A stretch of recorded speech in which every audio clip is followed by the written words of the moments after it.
আজানের আগে নামাজ পড়া যাবে কিনা? অনেকে আমাদের কাছে প্রশ্ন করেন, হুজুর আজানের আগে নামাজ পড়লে এটা হবে কি হবে না?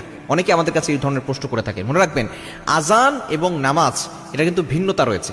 বিশেষ করে নামাজ এটা কিন্তু সময়ের সাথে নির্ধারিত।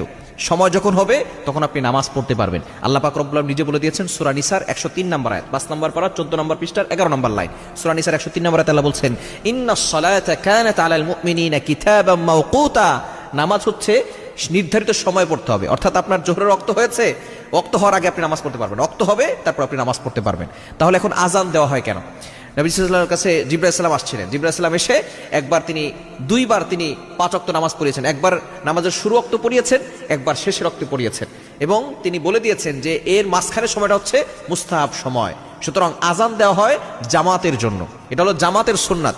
অর্থাৎ আজান দিয়ে মানুষকে ডাকা হয় এই জন্য যে জামাত শুরু হবে, তোমরা তাড়াতাড়ি মসজিদে চলে আসো। এই জন্য আজান হচ্ছে জামাতের সুন্নাত।